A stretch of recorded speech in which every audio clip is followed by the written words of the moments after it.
Henry McCabe went missing one night while clubbing with his friends. While he was missing, his wife ended up receiving some strange voicemails from Henry with some strange animalistic noises, and even Henry claiming that he had been shot. Later, his body was found with no gunshot wounds, but evidence of death by drowning. So what really happened to Henry McCabe? There are 2 minutes worth of noises, bizarre ones, but very little actual talking. Authorities confirmed the disturbing middle-of-the-night call came from Henry McCabe's cell phone. The growls turned to high-pitched moans. Like he's moaning in pain. Like moaning in pain. The tortured grunts suddenly stop. There is silence. Then someone, either Henry or another person, says, "Stop it."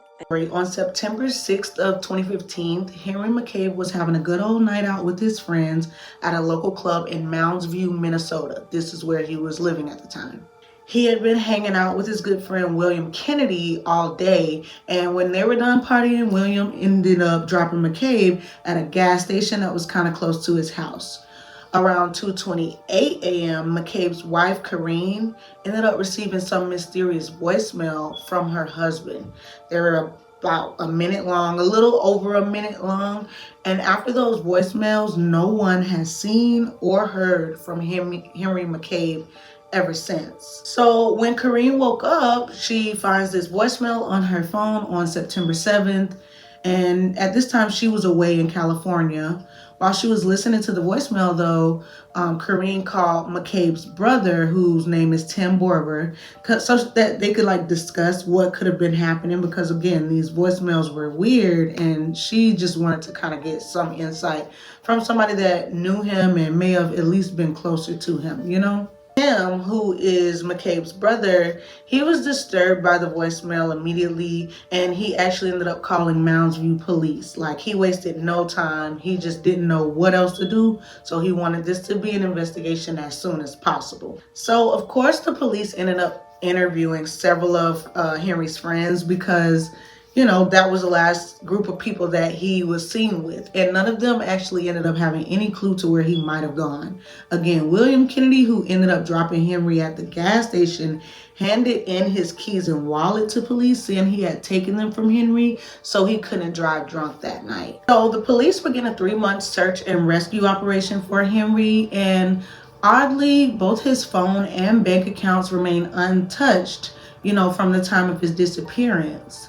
Now, the police investigation actually brought up more questions than answers, because it turned out that Kennedy, who said he dropped Henry off at the Super America gas station, had not dropped him off at the Super America gas station. He had actually dropped him at the Holiday gas station, and that was, contrary to what he previously told police. Now, some of Henry's friends were found to be using encrypted cell phone numbers, and various other details about the accounts from McCabe's friends were very inconsistent. It just seemed the people closest to Henry knew more than they were letting on, but there was no real evidence to suggest that they were actually involved. The voicemail that Corrine received on the night of Henry McCabe's disappearance is one of the stranger aspects of this case. The voicemail contains several minutes of animalistic growling noises, as well as Henry's cries and screams of pain. At one point, Henry's voice is heard saying, "I've been shot."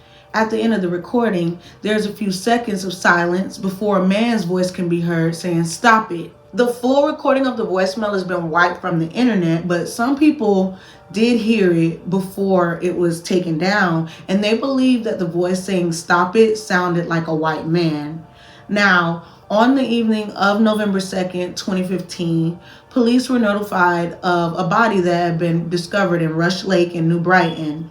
The next day, it was confirmed that the body recovered was in fact the body of Henry McCabe. An autopsy was performed, and it was concluded that Henry McCabe died by drowning. The state of his decomposing body did make it difficult to determine if he had sustained any other injuries. And till this day, the case remains open due to the strange voicemail indicating that someone else may have been involved in Henry McCabe's death. Now, Since then, a lot of people have been skeptical and they have come up with their different versions of what they think happened. Some people say Henry was very drunk and just wandered into the water by himself and he ended up drowning, and that's where he met his demise. Some people say Henry's wife and friend had something to do with his death and they were trying to cover it up. This would explain some of their strange behavior and the inconsistencies in their stories. Remember, William said he dropped him off at one gas station, but he actually dropped him off at a different one, on top of the fact that, a lot of them had different accounts of what they last remembered. So that was one that skeptics had. Others say a wild animal, such as a mountain lion, scared Henry into the water where he eventually drowned. And this could explain some of the strange noises that you could hear on the voicemail, because I'm not going to lie, if I saw a mountain lion, I can't let you know that I wouldn't run, just to try to get away from it. So that could be possible. And then you always have the people like me that say something paranormal happened to Henry. Perhaps something like an alien or a cryptid is behind the strange noises on the recording, especially when you do get into knowing that, an alien or a cryptid could possibly change his voice to try to sound human, So because this situation is so weird and unexplainable, it does have people thinking, and I do want to know what you think in the comments. So what do you think happened to Henry? Do you think it was like an alien abduction or an alien attack, or do you think it was like his friends and some foul play there? Let me know in the comments. Again, I definitely want to thank you for tapping into Unnerved True Crime Edition. Don't forget to like, subscribe, share with your friends if they like those type of stories that take those dark and twisted turns.